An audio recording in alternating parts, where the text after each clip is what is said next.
This is he. Hello, how you Team doing? Rock Radio, it's the Metal Hammer Golden Gods Awards 2014, joined by a genuine icon, a man who's picked up the Inspiration Award as well as Mr. Michael Monroe. Now, that must be the best award to win, right? Because that's kind of what music's all about, is inspiring people. Yeah, I guess, yeah, for sure. That's I hear it's a coveted one, but to me it means a lot to all of us, and to me especially, because all my career, all my life, never... I mean, it's not the money, it's the integrity. And being recognized like this with people noticing our and my life's work, it really means a lot to me. It's more important than anything. Yeah. Sorry.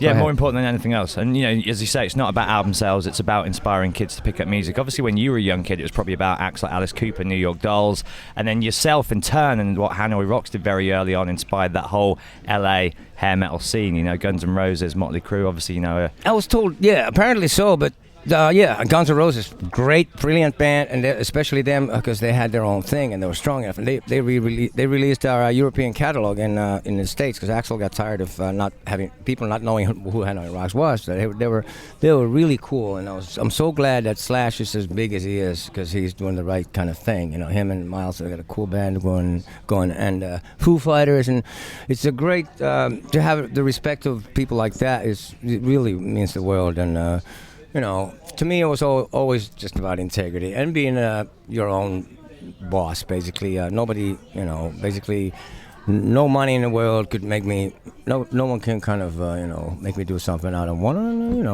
You're in control of your life, and depends on what you want, of course. If you reach for the moon, you might be disappointed one day, but I had nothing when we started. I started out with nothing. Still got most of it left.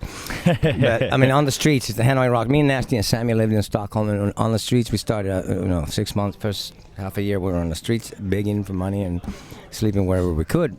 Andy had it good. He was smart. He was staying with his girlfriend, but we were on the streets, and we had a bond that sort of was born between me, Sammy, and Nasty. And Sammy is my band now, my solo band. And actually, I'm doing pretty good right now. I'm actually happier, maybe better than ever. The last couple of albums, Sensory Overdrive, and the last one, Horns and Halos.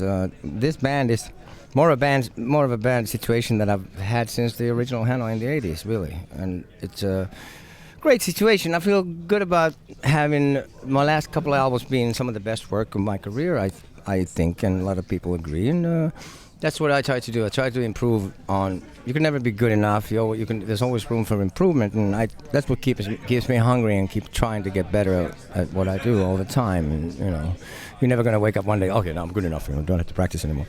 I always strive for as much as I can for perfection, which I will never achieve. But it's also about having the good taste to. It's like it's not what you play, what you don't play, and knowing what you do. There's a lot to be said about that, but still, to me, life can be very simple. I'm still happy. I'm having a good time doing what I do, and I'm really enjoying it still. And nothing can change that. And record sales, whatever, the business has changed a lot, but nothing. It hasn't changed that much for me. I was always a live performer. I never sold that many records to make much of a difference right now. If the records don't sell, and nobody sells that many records these days anymore, but so what? I'm a live performer, and nobody can duplicate. You can't download that or copy it or anything. That's my thing, and that's always been and always will be. So I'm quite happy to do what I do and make a living out of that. It's a dream come true. And 35 years in, long may it continue. As you said in your song, you can take the boy out of 78. But you can't take 78 out of the boy, right? That's for sure. Tomorrow is actually going to be my 52nd birthday. So I can say I'm still almost 50. But really, I'm having a good time. Life doesn't get easier necessarily, but you get better at handling it. And things like this band I have now, it just doesn't come.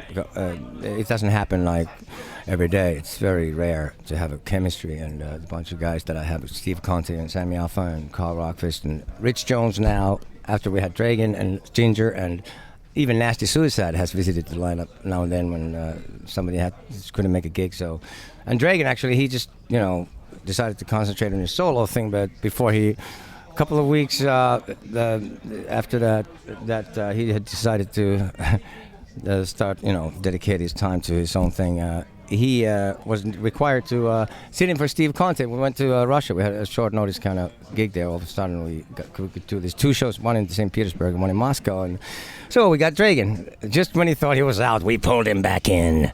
He had a great time. So in this band, it's not easy to replace anybody. When it came time for Ginger to, after he decided that he had enough time with us, and it kind of ran its course, and he thought he was going to move on, and of course he stayed around long enough until we found a replacement. The only guy I could think of was Dragan to replace Ginger, because you need a personality in this band. You can't just take a session guy, anybody. It's got to be a personality and a strong. The chemistry is such. And it was cool to see Dragan and Rich Jones and Dragan together. We're all like a big family. We all know each other. We've known each other for years, and it's not like, you're not in my band anymore. You can't play with us and blah, blah, blah, blah. Oh, we're all having a good time playing rock and roll. And Nasty actually is a pharmacist. He's been for years. He just he rebelled against being the rock and roll rebel that he already was. He became a straight guy. No, but I got to say, I respect him for studying for 5 years or whatever. And he works at a pharmacy. At first, of course, you go, now he can legally do whatever he wants. But no, it's not about that. He really just got his life straightened together. And some people just have to get out of the business to, give up certain habits. Like, it's hard to be around people like drinking. You like to drink, you want to stop. And everyone's drinking. It's just drinks backstage and everywhere. It's a temptation there. And some people have to just change their lifestyle completely. I understand that. But Nasty is one of the greatest guitarists in the world. And when he came up with us, he was itching to. He's still in his blood. He started suggesting songs. Okay, can we do Feel Alright or something? He really. Because I was wondering about that. How do you stop being a rocker? But you don't.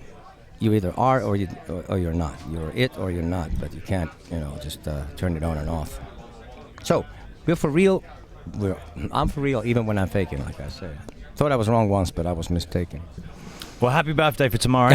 Thanks. Congratulations on your Inspiration Award. And I see Ginger out there. Obviously, lots of other, friends and colleagues and people that you've probably known for a while are around. Hanging out with Rich Jones and Ginger. It's walking with Rich Jones over there. You get 2 steps ahead, and then somebody stops. Hey, how you doing, man? He knows everybody. Everybody loves him. He knows the whole place here. It's like, so, okay, I give up. I'm hanging with Ginger. I haven't seen him for a long time. Both, actually, Rich and Ginger. They've been, Rich has done our artwork and our merchandise, T-shirts, prints, and designs and stuff for a long time, and we've been friends. We always know each other, and it's great to have this big family and this band. It's, I couldn't hope for a better bunch of guys to play with, and I feel very lucky, and it works better than ever. Really. All we need is more tours and shows, and it would be nice to expand our fame a little bit, to a bigger, a bigger scale of, to get on, to have something like opening slot happening for some of these really big, cool names like Slash or Foo Fighters. I've been talking about it for a long time now, and one of these days I hope it will happen. We'll get on a tour like that, and I'll be interested to see what people think of. And first of all, it would be a cool package for rock and roll, real. With this band, I'd like to see what we can do in on a larger scale. How people, because so far, anybody who sees this band doesn't even like rock and roll. They go, oh, this is, cool. So, reaching out to people, trying to spread the good word of the rock and roll. To me, the skull and the dagger, and this is whatever. This is a scary looking thing. But Inspiration Award, this means really means a lot to me, anyways, because having any kind of recognition or people being influenced by you, it's nice to know that some people notice that. I didn't expect anything ever. And you get things like this, it's like, wow, really makes you feel good. So, thank you, Metal Hammer and everybody, and thank you, and you, and I love you all. Thank you.